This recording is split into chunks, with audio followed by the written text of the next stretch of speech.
Voilà, donc bonjour à tous et félicitations pour être sur cette formation, une formation qui va être très riche hein, parce que j'ai échangé avec Samantha il y a de cela 3 jours. Donc Samantha est sophrologue, elle est spécialisée en gestion émotionnelle, elle a travaillé beaucoup dans la réinsertion professionnelle, tout ce qui est décalage au niveau social. Donc depuis 5 ans, reconversion, en fait, elle avait ça dans le sang, dans les veines.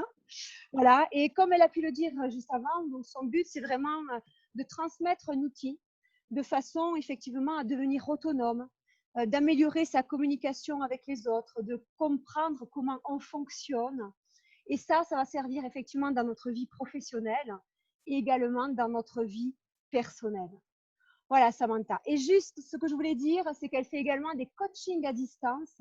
Donc, si vous n'êtes pas bien, si vous avez des amis qui ne sont pas bien, eh bien, vous pourrez demander à Samantha d'intervenir en tant que sophrologue pour une séance particulière. Voilà, donc Samantha, je te laisse la parole. Merci Christelle pour cette petite présentation. Donc effectivement, alors moi je suis sophrologue et coach plus ou moins branché conjugal. Actuellement, d'ailleurs les couples sont assez un peu chamboulés en ce moment. Mais voilà, on s'adapte. Donc effectivement, je fais des coachings à distance parce que comme tout le monde, on s'adapte et je le faisais déjà un petit peu avant, les téléconsultations, et ça marche très bien, il n'y a aucun problème. Donc aujourd'hui, je vais pas forcément intervenir, alors parce que j'ai quand même compris qu'il y en avait quand même qui étaient un peu sensibilisés à tout ce qui est bien-être, il me semble, Christelle, si t'es, c'est ça. Donc du coup, je pense que la sophrologie, la respiration, tout ça, je pense que vous avez peut-être déjà touché à ça. Voilà, on sait très bien que la respiration, ça va nous aider à calmer notre système émotionnel. On sait que ça va nous aider à nous recentrer, à créer des endorphines, de la dopamine, toutes ces petites hormones de bien-être. Donc, je vais pas vous parler sophrologie, je vais vous parler aujourd'hui mécanisme émotionnel parce que qu'on soit entrepreneur, qu'on soit salarié, peu importe notre manière de fonctionner professionnellement, à l'intérieur, on est tous humains et nous sommes des êtres d'émotion. Donc, du coup, en émotionnel, déjà, est-ce que vous savez ce que veut dire le mot émotion? Le mot émotion, ça vient de emotion, ça veut dire en mouvement. Donc, les émotions, c'est quelque chose de mouvementé et c'est quelque chose qui nous informe. Les émotions, c'est corporel du coup et intellectuel et ça nous informe de l'impact des événements sur notre état intérieur. Donc, c'est pour ça que comprendre nos émotions, c'est quelque chose de primordial pour bien communiquer, que ce soit avec nous-mêmes déjà et avec les autres, puisque les autres, ils doivent comprendre aussi. C'est bien de récolter un petit peu du pourquoi les émotions sont ici. Du coup, déjà, est-ce que vous connaissez nos 4 émotions de base? Déjà, si vous pouvez allumer vos micros et me donner les 4 émotions de base que nous avons. Haha. La peur, la colère, la tristesse et la joie. Super. Alors, du coup, ce que je vais faire, c'est que je vais noter sur un papier, comme ça, je vais vous le mettre devant la caméra pour vous faire un petit schéma et pour que ce soit aussi capté de façon visuelle. Donc, tu m'as dit la peur, la colère, la tristesse et la joie. Alors, tu as raison. Donc, nous en avons 8 au total, mais effectivement, ce sont des mélanges. Donc, on va se concentrer sur les 4 émotions de base. Là, vous voyez mon écran? Enfin, mon papier, je veux dire. Oui. Ouais, ok, super. Donc, du coup, est-ce que vous vous êtes déjà posé la question du pourquoi il y avait ces émotions? Donc, on sait un petit peu comment elles sont déclenchées. En général, c'est un événement qui nous arrive, voilà, et qui, du coup, provoque quelque chose. Alors déjà, est-ce que vous connaissez la différence entre un sentiment et une émotion?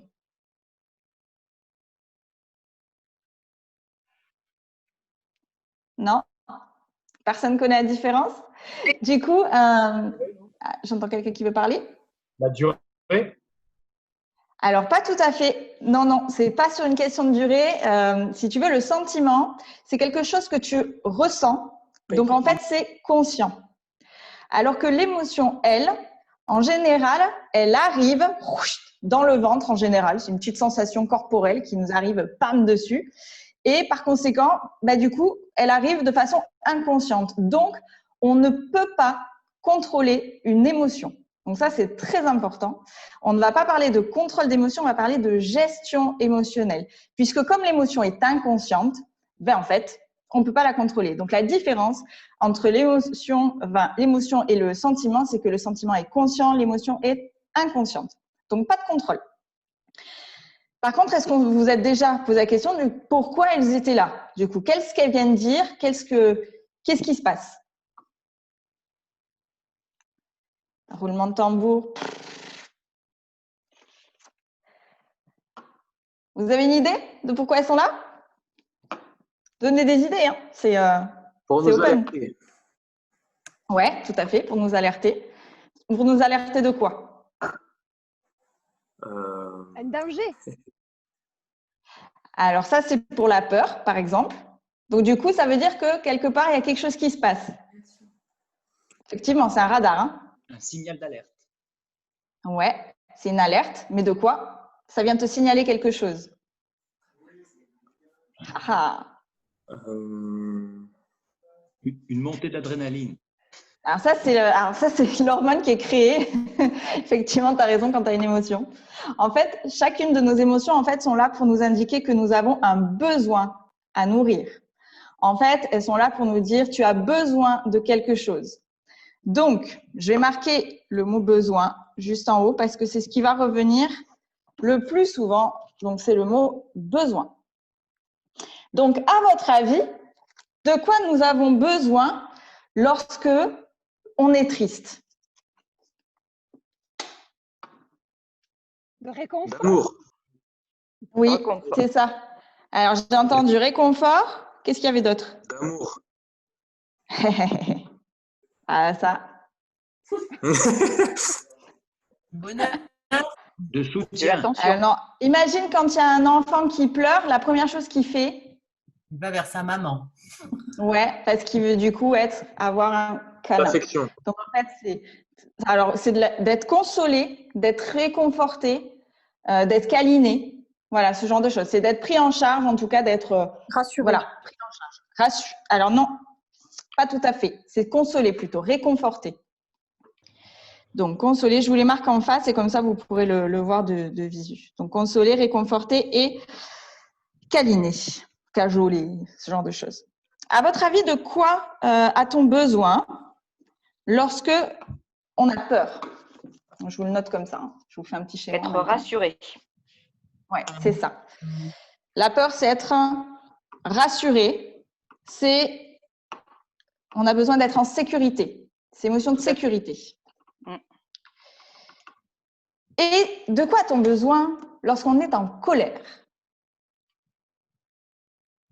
Et là, Lâcher prise. alors ça, c'est la manière que tu vas avoir de la calmer. Mais le but, c'est pas forcément ça, c'est de la comprendre déjà. Si par exemple vous êtes un repas de famille à Noël, voilà, et là il y a le sujet politique qui arrive, le méga sujet. Ah, je sais. On a besoin d'être compris, non? Ouais, tu as besoin d'être compris. Tu as besoin de quoi d'autre? De l'exprimer parfois. Quel met le jeu pour éviter qu'on parle de ça? D'être Alors, écouté. d'être écouté, entendu. Tu as besoin de respect et de reconnaissance. La colère, c'est une émotion de respect et de reconnaissance. Pas dans le sens j'ai besoin d'être reconnu. Non, dans le sens j'ai besoin que tu reconnaisses ce que je suis, ce que je pense, que j'existe en fait, et que ce que je dis, c'est pas forcément des bêtises. Donc ça, la colère, c'est une émotion de respect. Vous allez voir tout à l'heure, c'est quelque chose qui est pourtant pas souvent. Vous allez tout comprendre. Et à votre avis, de quoi on a besoin lorsqu'on vient d'apprendre une méga super nouvelle? Qu'est-ce qu'on fait? La première chose que l'on fait quand on est joyeux. Ouais, on s'exprime, on crie. C'est comment tu l'exprimes. C'est comment tu l'exprimes. C'est pas ton besoin. De partage, c'est ça, j'ai entendu. Ouais, c'est une émotion de partage. Quand tu as eu les résultats de ton bac, la première chose que tu as fait, c'est que tu as appelé tes parents ou tu as appelé tes copains en disant « Oh là là, si tu savais, j'ai eu mon bac !» Donc, c'est une émotion de partage. Donc, on a besoin de partager. Dès qu'on est joyeux, on a besoin de partager. Donc, pour l'instant, ça va, le schéma? Super. OK. Devant chacune de nos émotions, il y a un besoin. Donc, ça, c'est la base. Mais au pire, on ne Tu nous pas feras. avec. ouais, voilà. Je le ferai parvenir. Ouais, voilà, une photo. Ça marche. Et bon, ben ça, du coup, c'est notre schéma de base. Mais si ça s'arrêtait là, ce serait beaucoup trop simple. Donc, nous avons 3 émotions supplémentaires. Nous avons les émotions déplacées. Ensuite, nous avons les émotions élastiques. Et ensuite, les meilleures et mes préférées, les collections. D'accord. Alors, qu'est-ce qu'une émotion déplacée? Alors, l'émotion déplacée, c'est avant tout sexuée et éducationnelle. Je vous explique pourquoi. Je vous donne un exemple. Je fais une généralité là, mais c'est souvent quand même ça qui revient. Quand on est petit garçon et que on tombe, on se fait mal, on se met à pleurer, on va voir papa, maman, tout ça, et on arrive en pleurant, et on nous dit hop, hop, hop, t'es un bonhomme toi, tu pleures pas, les garçons ça pleure pas. Donc le petit garçon tout de suite il apprend que quand il pleure, vous m'entendez? Ouais. Oui. Donc, oui. Le petit garçon, quand il pleure, en fait, il apprend que, en fait, il n'est pas pris en charge. S'il vous plaît, vous pouvez fermer vos micros quand vous ne parlez pas tous. S'il vous plaît. Oh là là. Je voulais juste vérifier que ce n'était pas une question. Voilà, je l'ai coupé, c'est bon. Ok, ça marche. Du coup, donc voilà, le petit garçon, quand il pleure, il voit qu'en fait, on l'entend, il dit non, t'es un bonhomme, les garçons, ça pleure pas, t'es fort, non. La petite fille, elle, quand elle se met, c'est un petit peu pareil, quand elle se met en colère, on lui dit ouh là là, t'es pas belle, va dans ta chambre, je veux pas te voir. T'es pas belle quand t'es en colère, ouh là là, va te cacher. Du coup, la petite fille, tout de suite, elle comprend qu'en fait, quand elle est en colère, en fait, on l'écoute pas. Par contre, la petite fille, quand elle est triste et qu'elle pleure, et du coup, oh ma poupée, mais qu'est-ce qui se passe? Viens voir maman, viens voir papa. Donc la petite fille, elle est très intelligente, elle se dit ah c'est intéressant. Quand je suis en colère, on m'écoute pas. Par contre, quand je pleure, on s'occupe de moi. Donc, du coup, elle va très très vite comprendre et déplacer son émotion en voilà, quand elle est en colère, en fait, elle se met à pleurer. Combien de fois les filles, on se met à pleurer de colère? Franchement, qui ne l'a pas vu, les crises d'hystérie. Et le garçon, du coup, lui, c'est pareil. Il a vu que quand il pleurait, en fait, on ne l'écoutait pas. Par contre, quand il se met en colère, on lui dit qu'est-ce qu'il y a, bonhomme? Viens te dire à papa. Viens, qu'est-ce qu'il y a? Dis-moi tout ça. Du coup, le petit garçon, très vite, il comprend que quand il est triste, il faut qu'il se mette en colère s'il veut être pris en charge. Vous voyez un petit peu le système? Oui. Donc, c'est pour ça que c'est sexué et éducationnel. Ensuite, nous avons les émotions élastiques. Alors ça, les émotions élastiques, c'est un peu… alors, c'est autant positif que négatif puisque les émotions élastiques, en positif, ça va être, par exemple, c'est un peu la Madeleine de Proust. C'est on se balade dans la rue et on sent une odeur de crêpes et on dit « Oh, ça me rappelle les crêpes de ma grand-mère ». Donc ça, c'est hop, on se prend une petite vague, un petit élastique positif pour le coup. Une mémoire olfactive. Et par contre, à contrario, l'émotion élastique négative, c'est par exemple peut-être que quand vous étiez petit, dans la cour de récréation, vous avez croisé, il y a un petit garçon, une petite fille qui s'est très très mal comporté avec vous, qui vous a mis à terre, donné des coups de pied, regardé avec un regard, il avait peut-être même un t-shirt rouge ce jour-là, il vous a insulté, mis plus bas que terre, vous l'avez très très très mal vécu. Et vous vous rappelez toujours de ce jour-là, hein, voilà, vous avez été un peu traumatisé sur le coup. Mais bon, ça fait 20 ans, vous n'avez pas pensé à ce petit garçon ou à cette petite fille depuis 20 ans, vous êtes adulte, hein, vous êtes passé à autre chose, il n'y a pas de problème. Et puis un jour, vous vous baladez dans la rue avec des amis et une de vos amies va vous croiser un autre groupe d'amis que vous ne connaissez pas, des amis à la copine qui est avec vous, et elle vous présente, salut, machin, Georges, Marcel, nanana. Et là, il y a quelqu'un avec un t-shirt rouge et qui vous regarde avec ce même regard qu'il y a 20 ans. Vous faites absolument pas le lien. Sur le moment, par contre, vous ne savez pas pourquoi, mais il y a un truc qui se passe. Corporellement, vous êtes mal. Vous n'êtes pas bien du coup. Pour certains, il y a les larmes qui vont monter aux yeux sans aucune raison. Et d'autres qui vont simplement avoir juste un petit ressenti, quelque chose, mais il y a quelque chose qui passe pas, il y a quelque chose qui est pas bien. Et ça, c'est l'émotion élastique. C'est un élastique qu'on tend, un petit traumatisme qu'il y a dans le passé, qu'on tire parce qu'on ne le gère pas. On ne va pas l'apprivoiser et pam, on nous le lâche en plein dans la figure et un élastique qui claque à la figure 20 ans après, ça fait très mal. Donc ça, c'est l'émotion élastique. Et ensuite, et là, donc vous avez les collections. Alors, les collections, je vais vous faire un petit…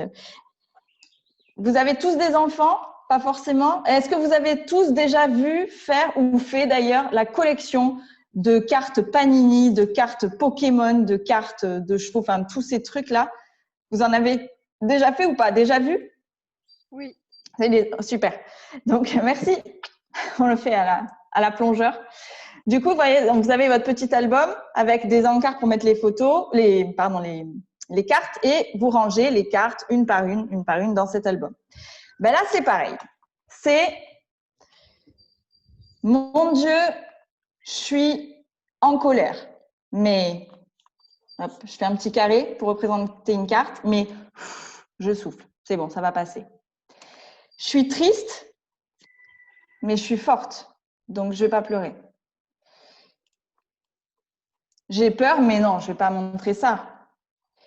Je suis triste, mais non, je ne leur ferai pas ce plaisir. Non, je prends sur moi, je suis quelqu'un de fort. De toute façon, il faut être fort dans la vie. Je suis en colère, mais je ne le dirai pas. Je prends sur moi, je suis triste, je suis en colère, j'ai peur. Clac, clac, et on fait plein de petits, et on range nos cartes. On fait de la méditation. Voilà. Je souffle, je suis en colère, mais je souffle. Je prends sur moi. Et là, un jour, voilà, vous êtes… on est tous ensemble à un repas et il y en a un de… t'as Christelle, tu me dis tiens Samantha, est-ce que tu peux me passer le sel, s'il te plaît? Et moi, pour rire, je te dis non, tu te démerdes. Et là, tu pètes un câble. Mais ça va pas, c'est n'importe quoi, mais tu prends pour rire, c'est juste du sel, pourquoi tu fais des histoires, tu pourrais juste me passer le sel, et puis blablabla, et c'est parti. Et je doute que ça t'arrive parce que je pense que tu gères tes émotions, mais souvent, est-ce que c'est déjà arrivé à quelqu'un d'exploser sans aucune raison? Je pense que c'est arrivé à tout le monde ici, même à un moment donné de notre vie. Et donc, du coup, c'est la fameuse goutte d'eau qui fait déborder le vase. Donc, ça, ce sont les collections, c'est toutes ces émotions qu'on essaie de canaliser au final et du coup qu'on ne comprend pas et qu'on ne gère pas à l'instant T qui font qu'on les collectionne et paf, ça explose. Donc du coup, vous allez me dire, c'est bien de savoir tout ça, mais comment on fait maintenant? Eh oui. Je vous entends pas, mais je vois les têtes bouger comme ça. Bah oui, comment on fait? Donc en fait, le secret pour gérer de la meilleure manière les émotions, c'est en fait de les vivre chacune de la manière juste. C'est-à-dire, ça va demander d'être très très honnête avec soi-même déjà, de savoir mettre son ego de côté et de se poser la bonne question. Donc la seule et unique question à se poser lorsqu'une émotion arrive, puisque comme je vous l'ai dit, l'émotion est inconsciente, donc elle arrive d'un coup, et c'est de se dire hop, 2 secondes, de quoi j'ai besoin? Et là, ça demande à être très honnête avec soi-même. Est-ce que j'ai besoin d'un câlin ou est-ce que j'ai besoin d'être rassurée? Je vous donne un exemple. Je vais vous raconter une histoire. Ça parlera peut-être plus aux femmes qu'aux hommes, peu importe, mais je suis sûre que tout le monde peut s'y retrouver un petit peu. C'est la Saint-Valentin. Et je prends le pas des femmes, d'accord? Donc, les hommes, essayez de vous mettre dans l'autre sens, mais vous allez très bien comprendre parce que ça vous ferez exactement la même chose. Du coup, c'est la Saint-Valentin. Et vous êtes avec votre chérie, voilà, il n'y a pas de souci. Et puis le matin, donc, vous avez décidé de lui faire de lui organiser une fête extraordinaire le soir, de lui faire un beau cadeau, une fête mémorable. Voilà. Du coup, le matin, vous partez et vous lui dites, écoute chérie, ce soir, sois là à 19h, je te prépare une surprise. Et alors, il dit, oh cool, oh, une surprise, ouais, ça va être ma fête ce soir. Voilà, chouette. Du coup, vous partez chacun au travail, sauf que vous avez posé votre journée. Vous n'avez rien dit, mais vous avez posé votre journée. Vous avez envie de lui faire une soirée de dingue, donc vous avez tout prévu et vous avez organisé un truc de dingue. Donc, vous partez, vous avez posé votre journée, vous partez tout de suite en ville, vous avez décidé de faire un repas extraordinaire. Même si vous cuisinez pas, vous avez 7 fois décidé de faire un effort, d'acheter une dinde, d'acheter des petits fours, une bouteille de champagne bien sûr, plein de choses, de la nouvelle déco, de la belle vaisselle. Vous êtes allé acheter une petite tenue sexy, une jolie robe, vous êtes chez le coiffeur, chez l'esthéticienne bien sûr, pas comme maintenant. Et voilà, du coup, j'ai une fille qui rigole. C'est ça le confinement. Et du coup, voilà, vous avez décidé vraiment de faire quelque chose de magique. Vous voulez qu'ils se souviennent de cette soirée.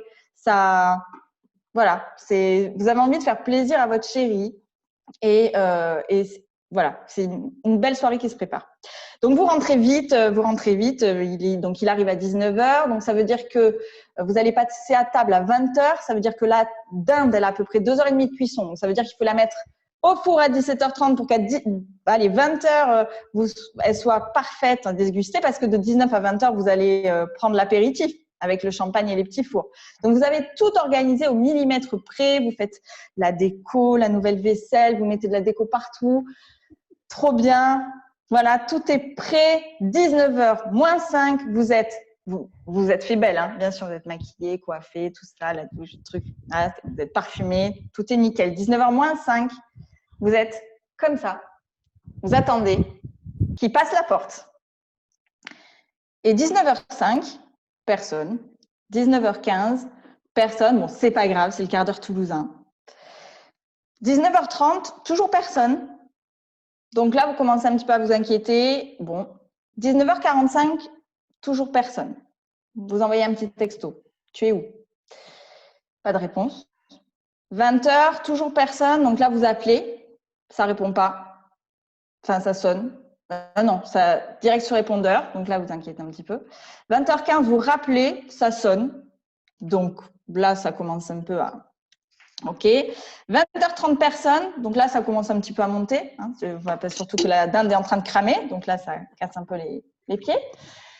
20h45, toujours personne. 21h, toujours personne. Donc là, vous enlevez les talons aiguilles, hein, vous remettez les tatanes, c'est bon, ou les chaussons.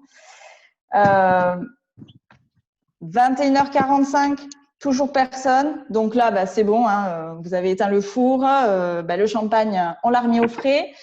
Vous êtes sur le canapé. 22h, toujours personne. 22h15, alors là, c'est magique.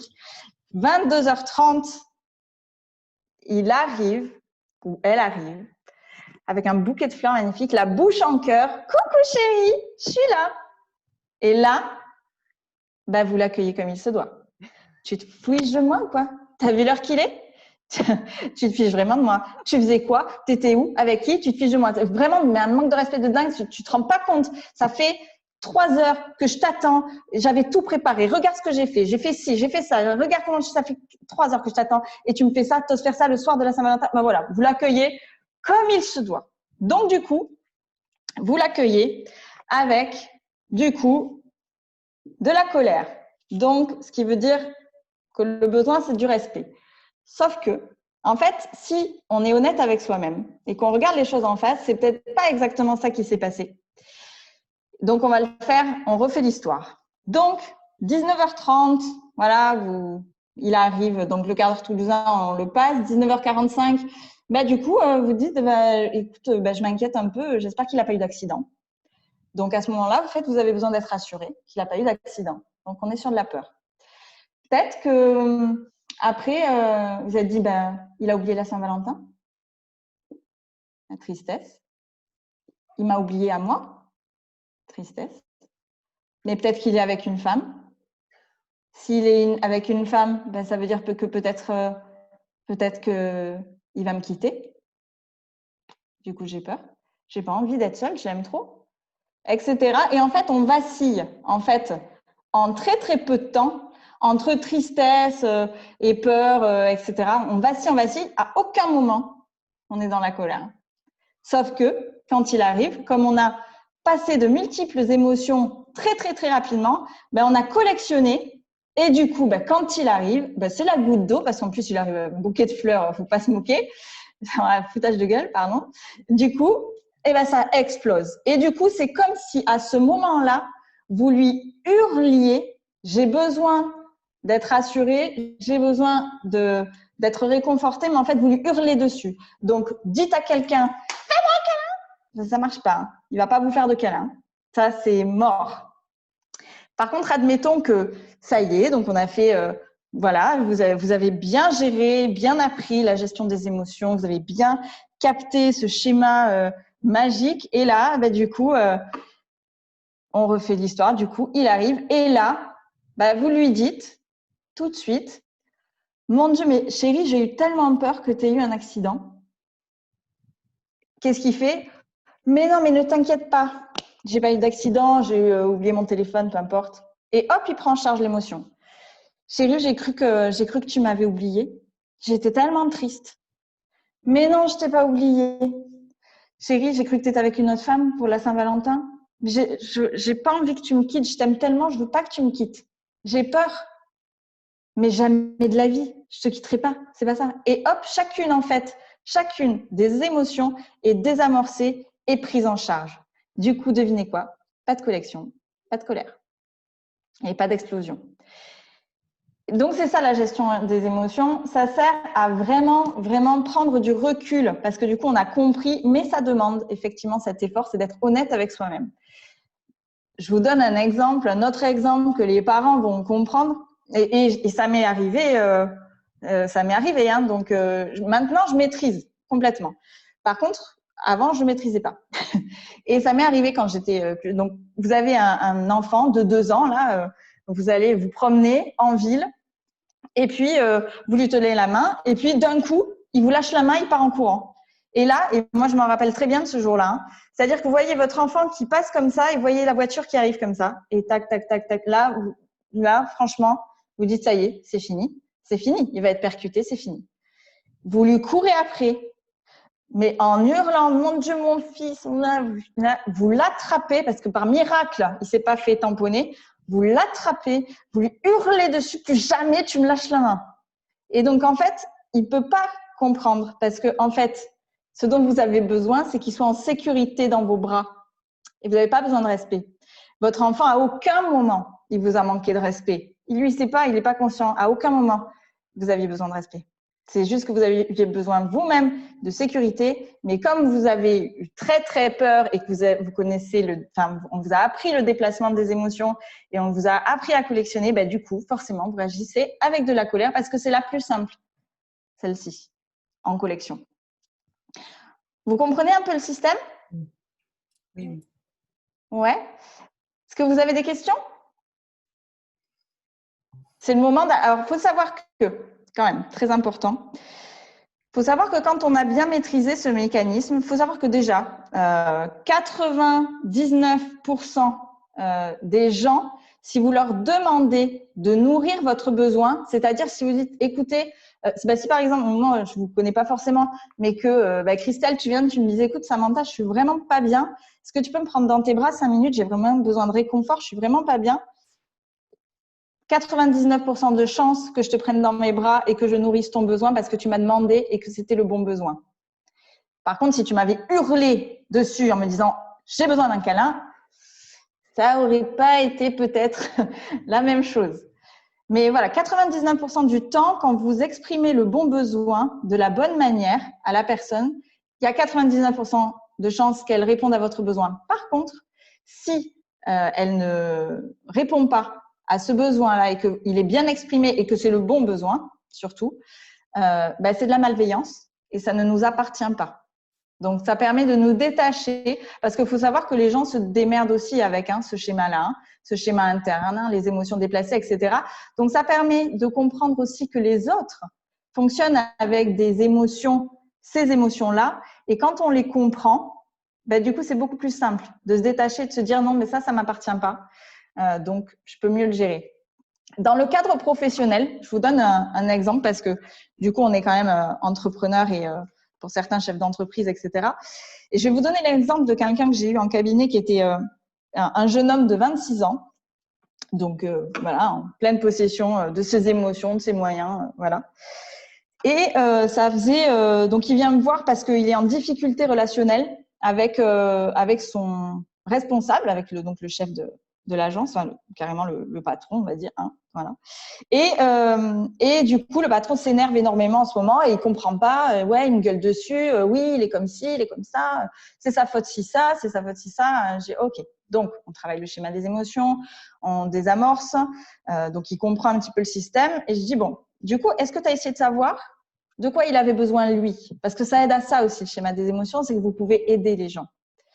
Donc, est-ce que tu es allé voir de quoi il avait besoin? Il me dit, non, pas du tout. Mais là, il veut absolument que je rende un dossier demain à 18h.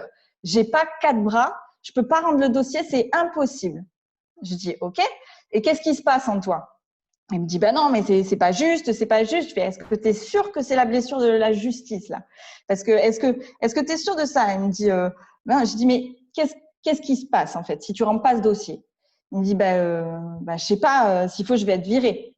Je dis, ah, donc en fait, tu as peur d'être viré. Il me dit, oui. J'ai OK, très bien. Du coup, est-ce que tu as donné cette émotion à la personne concernée? Il me dit, non, je vais pas aller lui dire que j'ai peur d'être viré, etc. Je fais, non, c'est pas le but. Par contre, tu peux essayer de comprendre déjà son besoin, pourquoi il veut que ce dossier soit rendu à 18h, parce que lui, il est sujet à ses émotions aussi, il doit y avoir une peur quelque part. Et toi, par contre, ça ne t'empêche pas de dire, écoutez, vos états d'humeur, là, vous vous mettez beaucoup en colère, une fois que tu as compris, une fois que tu as désamorcé, bien sûr. Hein, mais ça demande de la communication non violente et ça, c'est un autre sujet. Mais du coup, voilà, ça demande de le faire descendre à lui, le patron, et de lui dire de quoi vous avez besoin, comment je peux vous aider. Et j'ai peur en fait pour ma place parce que j'ai peur que si je vous rends pas le dossier, je sois virée et j'ai très peur. J'ai pas envie d'être virée. J'ai pas envie. Donc qu'est-ce que je peux faire pour ne pas l'être ou rassurez-moi sur le fait que je serai pas virée si je rends pas ce dossier. Du coup, il est allé. Attendez 2 petites secondes.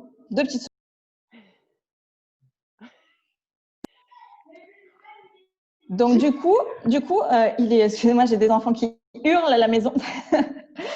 Du coup, attendez, j'en étais où?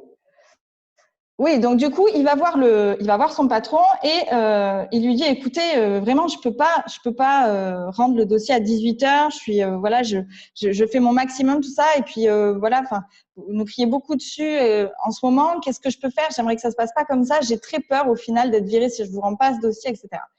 Donc il lui exprime de cette manière-là, avec des phrases en communication non violente, etc. Et le patron, il lâche complètement. Il se met à pleurer et lui dit, écoute, ça n'a rien à voir. Il y a 2 semaines, ma femme m'a quittée.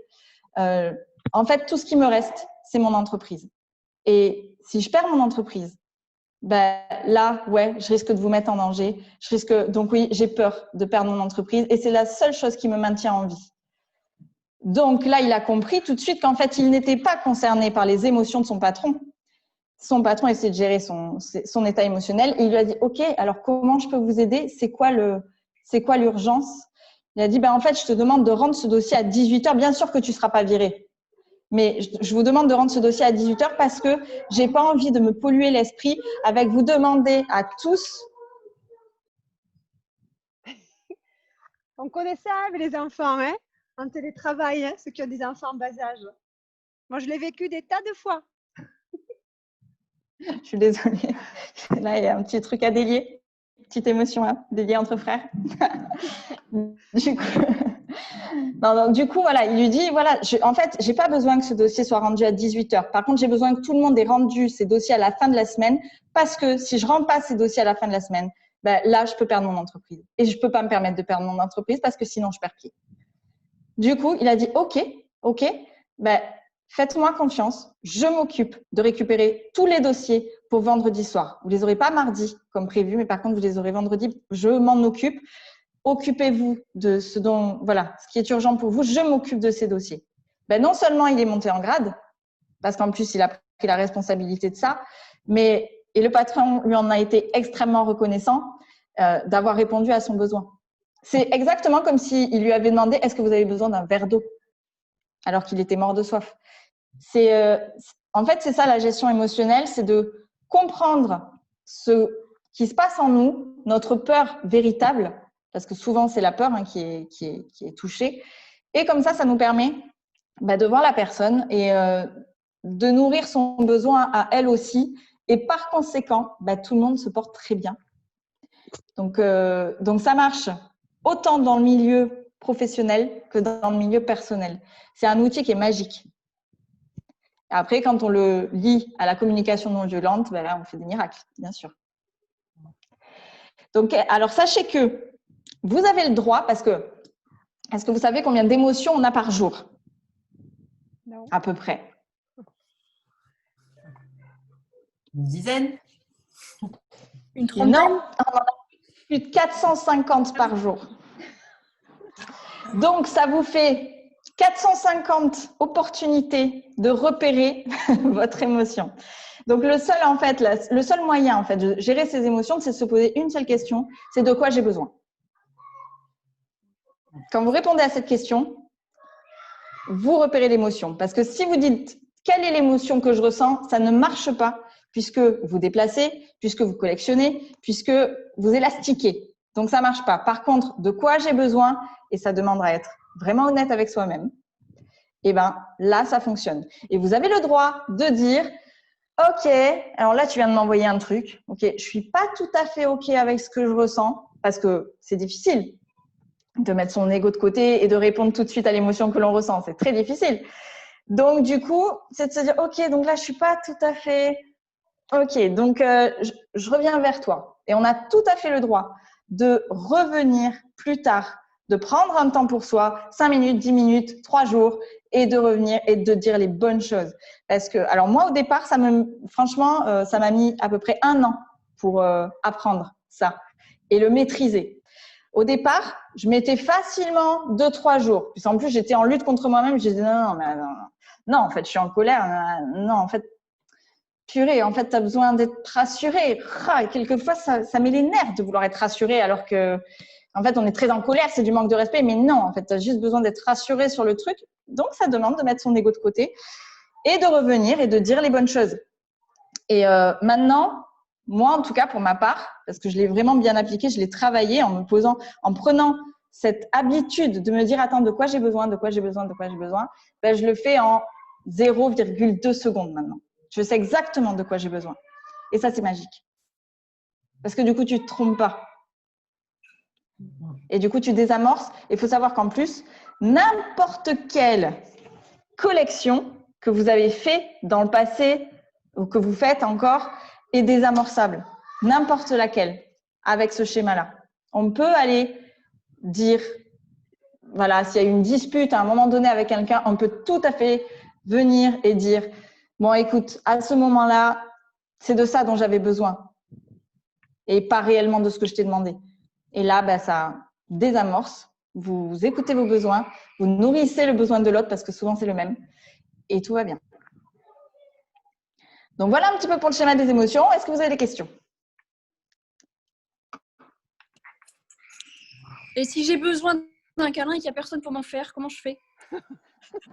Alors, ça dépend de quel cas. Tu as un chat? Non. Non, t'as pas de chat. Non, mais alors, ça dépend. Alors, donc, du coup, tu es triste? Non, mais c'était une blague en fait. Mais oui, après, du coup, tu peux vraiment te poser la bonne question sur pourquoi tu veux un câlin. Mais ça, c'est autre chose. Pourquoi tu as besoin d'être câliné? Et pourquoi tu as besoin d'être câliné? Déjà, c'est que… Alors, attendez 2 petites secondes. Est-ce que tu es en colère là? Non, je ne suis pas en colère, mais ils me fatiguent parce qu'on leur demande 1 heure de calme, en fait. 2 petites secondes, je reviens. Ouais. Christelle, je suis désolée, je reviens. Avec c'est normal. C'est énorme. Quand j'ai débuté mon activité il y a 13 ans, mes enfants étaient petits. Et ça m'est arrivé mais un nombre de fois mais incalculable. C'était, je me disais, c'est pas vrai, ils font exprès au moment où j'avais besoin, clac, oh aïe aïe. Voilà. Et c'est souvent ça, hein. Quand on a besoin d'un moment de calme, tu peux être sûr que les gamins, c'est pas là où ils vont l'être, hein. Au contraire, ils vont avoir double énergie, mais pas du tout ce qu'on leur a demandé, quoi. C'est souvent ça. Exactement. Et après, il faut arriver à les comprendre, à écouter donc leurs Ouais. émotions et les comprendre, exprimer, trouver leurs besoins profonds à eux. Vous avez compris?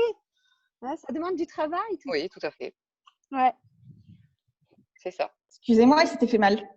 Aïe. Ça Ah, pleurait. mais voilà le vrai besoin. Voilà. Donc, du coup, vous avez besoin d'être rassuré, se sentir en sécurité et puis réconforté. C'est ça? Et câliner, quoi, en même temps. C'est Donc, ça, du coup, ça rebondissait sur la toute première question.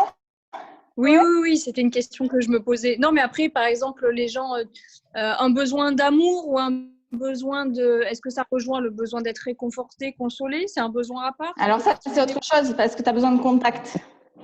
Parce qu'on est des êtres humains et les humains sont des êtres qui ont besoin de stroke, ce qu'on appelle des strokes. C'est le contact humain. Donc ça fait partie de la pyramide de Maslow et c'est les besoins vitaux. Donc on part sur autre chose. Là, je parlais vraiment sur le côté émotionnel. Quand tu es face à un événement et que tu as un besoin qui est là parce qu'il y a un événement qui l'a provoqué. Le manque, donc le besoin d'amour, c'est autre chose. Et c'est une peur. Mais là, ça va plus loin. Là, la peur, c'est… D'accord. Là, les peurs, c'est un gros morceau. Certainement la peur de ne pas être aimé ou la peur de la perte. Enfin, ouais, il y a plein de peurs. On en a 8 au total. Donc, ça, c'est les peurs des blessures. Ouais, ça fait partie. Mais l'abandon, c'est la peur de ne pas être aimé. Elles reviennent toutes en général à la peur de ne pas être aimé. L'exemple que tu as donné, la Samantha, sur la Saint-Valentin, comment tu fais pour ne pas collectionner les émotions et les désamorcer à chaque émotion que tu as? Parce que, par exemple, si un quart d'heure après les 19h ou 19h30, tu as une émotion de la peur, est-ce qu'il a eu un accident? Comment tu désamorces la peur il a peut-être eu un accident alors que tu n'arrives pas à le joindre, donc du coup, tu ne sais pas s'il a eu un accident ou pas. En fait, le seul moyen de désamorcer cette peur-là, c'est quand tu fais face à la personne. Donc là, pendant les 2 heures où il n'est pas là, ou les 3 heures où il n'est pas là, Non, tu les cumules. En fait. Voilà, tu les cumules. Tu es obligé parce qu'il n'y a pas que cette peur-là qui est là. C'est pas vrai. C'est obligé que tu te poses plein de questions. Sur 3h30 de retard, sur la Saint-Valentin en plus, parce que j'ai pris un sujet phare, c'est obligé que tu n'aies pas que cette peur-là. C'est obligé. Donc, tu vas cumuler toutes tes émotions et qu'une fois qu'il va arriver… là, tu n'as plus peur. Parce qu'au final, quand la personne est là, tu sais qu'elle n'a pas eu d'accident puisqu'elle est là. Donc, là, tu es obligé de la désamorcer parce qu'elle s'est quand même collectionnée. Tu vois, tu l'as quand même pris dans le corps. Donc, tu es obligé d'aller la désamorcer et de lui exprimer. J'ai eu peur que tu aies un accident. J'ai tellement… Rassure-moi la prochaine fois, envoie-moi un texto. Tu vois, et tu peux donner des indications. J'avais besoin d'être rassurée. Tu m'aurais envoyé un texto, je ne serais pas dans cet état-là. Tu vois, j'ai juste besoin… D'ailleurs, il ne faut pas dire tu. Hein. Je viens de faire une erreur quand même. Le tu. Donc, non, c'est vraiment j'ai besoin de texto, j'ai besoin d'être rassurée sur ce moment-là. Ouais. Mais oui, c'est… Alors, justement, je fais un lien par rapport au Covid. Pourquoi on peut pas… Il y a beaucoup de gens qui ont peur en ce moment, qui sont très mal. Une grosse crise de stress, d'angoisse, etc. Pourquoi? Parce que justement, tu ne peux pas la désamorcer, cette émotion, puisque même les corps d'État, etc., ne savent pas. Donc, en fait, tu es dans une attente latente qui fait de peur constante. La peur de perdre les êtres chers qui chopent le virus, la peur de perte financière liée à ton entreprise, la peur de, je sais pas si tu as des salariés, de devoir virer tes salariés. Enfin, il y a plein de peurs qui se mélangent. Il faut savoir que la peur, à la base, est une émotion qui sécrète de l'adrénaline. Donc, c'est une émotion qui te sert quand même à te protéger d'un danger. Donc, c'est une émotion qui est nécessaire.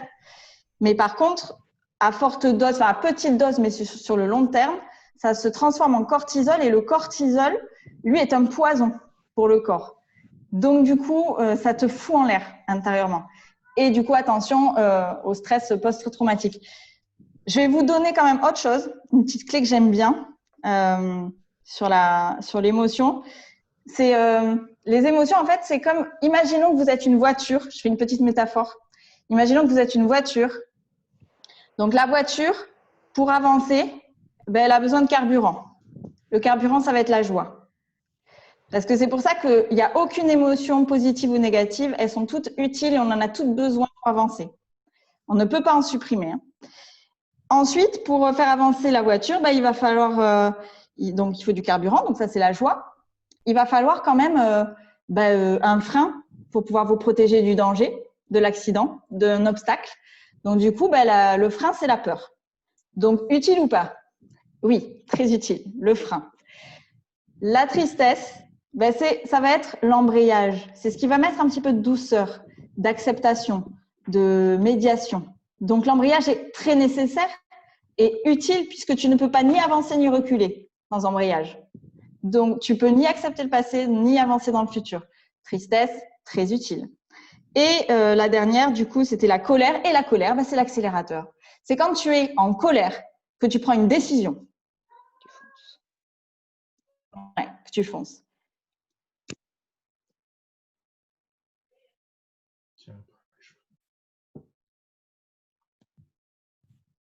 Ouais. Vous avez des questions? Oui, Samantha. Si maintenant tu as en face de toi quelqu'un qui n'exprime pas ses émotions, tu réagis comment? On réagit comment? Alors, comment réagis-tu? J'adore, on dirait un jeu télévisé. Alors, faut savoir que quelqu'un qui n'exprime pas ses émotions, c'est quelque chose qui existe. Hein. Ça existe vraiment, mais c'est souvent, on ne naît pas, du verbe naître, on ne naît pas sans émotion. C'est pas possible. Les bébés ont des émotions. Et d'ailleurs, il y a des études qui ont été faites, hein, je vous les passe, les câlins, etc., sans forcément parler, etc. Mais le contact et les émotions sont quelque chose de naturel chez les bébés. On ne naît pas sans émotions. Donc, quand on naît, on a des émotions, mais par contre, on nous a peut-être appris à ne pas les écouter et du coup à les contrôler. Alors, déjà, je dis gravement attention danger, burn-out, enfin voilà, traumatisme, post-traumatique, gros danger parce que ça peut même aller jusqu'au suicide. Hein, enfin voilà, il y a des gens qui, parce que ils n'ont pas le droit et ne se donnent pas le droit d'exprimer leurs émotions, parce qu'on leur a pas appris, hein, tout simplement. Du coup, ça peut être très dangereux. Mais ça se travaille. Ça se travaille avec de l'hypnose, par exemple. Là, il y a un travail à faire. Moi, je fais en accompagnement d'hypnose, ça, parce que c'est nécessaire, c'est clair. Si tu n'as pas d'émotion, enfin, c'est pas que tu n'en as pas, mais si tu n'y as pas accès, c'est dangereux. Après, quand on dit émotion, ce n'est pas forcément dire qu'on n'a pas été appris à avoir des émotions sur ça avant de faire le burn-out. On peut tout simplement se braquer sur soi-même et de se dire non, je n'ai pas le droit d'exprimer. Voilà, même si tu as appris à exprimer tes émotions et ne pas le faire, c'est ton choix. Ah oui, tout à fait. Oui, expérience. Il y a aussi ça. Tu te refuses de t'exprimer et effectivement, là aussi, ça arrive à faire un burn-out. Tout à fait. Moi, je fais juste oui, non, mais tu as raison. En fait, le vécu, voilà. Non, mais tu as raison. Moi, j'ai juste pensé, en fait, comme il me parlait d'incapacité de ressentir des émotions, c'est une maladie. Ça s'appelle laxitimie. Donc, j'ai tout de suite pensé à ça. Hein, c'est pas une maladie, c'est un trauma. Ok. Mais par contre, tu as raison. Il y a d'autres manières du fait qu'à un moment donné, on se bloque, on se braque parce qu'on ne supporte plus. On ne supporte plus d'encaisser les coups. C'est comme si on était une planche de bois et que, à un moment donné, tu sais, une planche de bois, quand tu plantes trop de clous, on va dire que c'est les blessures, hein, on te plante des clous. À un moment donné, tu te fragilises et pour pas qu'elle se casse, parce que quand tu plantes trop de clous, à un moment donné, la planche, elle casse. Hein, donc, pour pas qu'elle se casse, tu mets une plaque de verre sur la planche, comme ça. Quand on tape dessus, ça te touche pas. Donc, toi, tu es complètement fermé. C'est ce qu'on a dit. On a fermé les portes, l'accès émotionnel. Et tu peux remercier ton corps de l'avoir fait, parce que si tu ne l'avais pas fait, ça aurait été beaucoup plus grave qu'un burn-out. Ouais, c'est bien aussi, mais après, intérieurement, ça fait beaucoup ça détruit, ça se Ah non, détruit mais c'est sûr. énormément. Ah mais oui, mais si tu ne le fais pas, Mais sinon, si tu ne le fais pas, tout à fait. c'est très grave. Donc, tu peux remercier ton corps d'un côté de l'avoir fait, c'est parce qu'il t'a protégé. C'est vraiment un réflexe de protection qui t'a protégé direct. Il a dit non, non, là, je peux plus, je peux plus, j'encaisse plus. Voilà, c'est un temps. Voilà, c'est ça. Et après, il arrive un moment, effectivement, le burn-out est là. Hein. Tu exploses tout et voilà. Donc là, c'est effectivement, on peut aller jusqu'au suicide. Exactement, tout à fait, je le confirme. Mais oui, non, mais c'est. Voilà. Moi, je tiens à dire quand même que pour les gens qui ont fermé les émotions, qui ont appris, qui étaient des êtres souvent très émotifs et qui ont appris à fermer les portes, moi, je crois que c'est quelque chose de magique, ça. Et c'est notre corps qui est extraordinaire. Notre corps est une machine de dingue qui sait nous protéger à un moment donné où c'est critique. Franchement, il faut le remercier. Notre corps c'est incroyable, notre capacité psychique. Ah ouais, non, c'est très expressif. Si on écoute le corps, il est très expressif. Mais oui, c'est pour ça. C'est pour ça que du coup, la sophrologie, la méditation, tout ça, ça nous recentre, ça nous reconnecte à notre corps, ça nous reconnecte à nos émotions, à nos sensations, parce que si on écoute notre corps, on sait tout ce qu'il faut faire. Tout à fait, exactement, je confirme. C'est vrai. Je te remercie de ta confirmation. Non, mais je confirme. La sophrologie m'a énormément aidée au moment où j'étais au plus bas, donc c'est pour ça que je confirme bien. C'est très voilà, non, c'est bien. Voilà, désolée, excusez-moi de l'aparté. Ah non, c'est très parenthèse. Bien. Je te remercie de ton témoignage.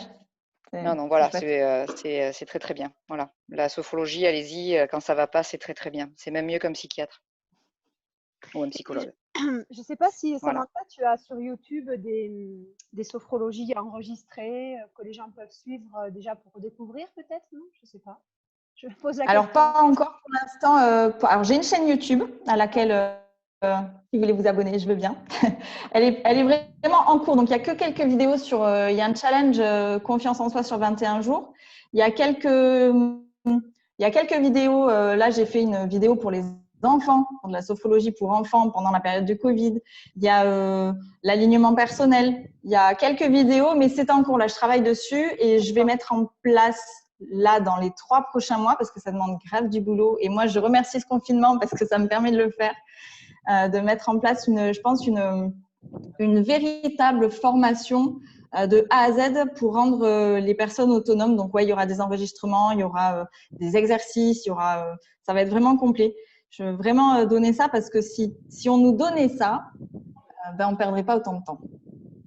Ouais. C'est sûr. Donc, voilà. Donc, voilà, la chaîne YouTube, elle est en cours. Il y a quelques trucs, mais c'est pour ça va venir. Ce sera plus alimenté. Ouais, ça va venir. Quel nom? Tout simplement, Samantha Mas. Mas. Ah, je regarde. Ouais. D'accord, parfait. Samantha et Mas. Merci de votre écoute en tout cas. Je vous ai senti très réceptif et ça me fait plaisir. Je pense que les personnes qui étaient là avaient vraiment envie d'entendre effectivement comment se sentir bien et comment surtout aider les gens à se sentir bien. Donc, envoyer aussi vers des thérapeutes, c'est notre responsabilité à chacun quand il y a un besoin. On doit écouter les émotions. Oui. Super. Mais c'est vrai que quelquefois, on ne peut pas le faire tout seul. Hein. Non. On perd plus. Voilà. Ah oui. Moi, je reste persuadée. Je suis allée voir depuis de nombreuses années, à chaque fois, des personnes, des thérapeutes dans des domaines bien particuliers quand j'en ressentais le besoin. Très important, effectivement. Ah oui. On va plus vite, quoi. Oui, c'est ça, tout à fait. En tout cas, je vous remercie beaucoup de votre écoute. Voilà, j'espère que ça vous aidera et que ça vous a apporté quelque chose. Ouais. Merci pour ton intervention. Merci beaucoup, en tout cas. Merci. C'est très bien. Attends, chérie. Et puis, merci beaucoup et bonne journée. Bonne fin de journée. À très bientôt. Merci, Samantha. À très bientôt et merci. Oui. Merci. Merci à toi, Christian.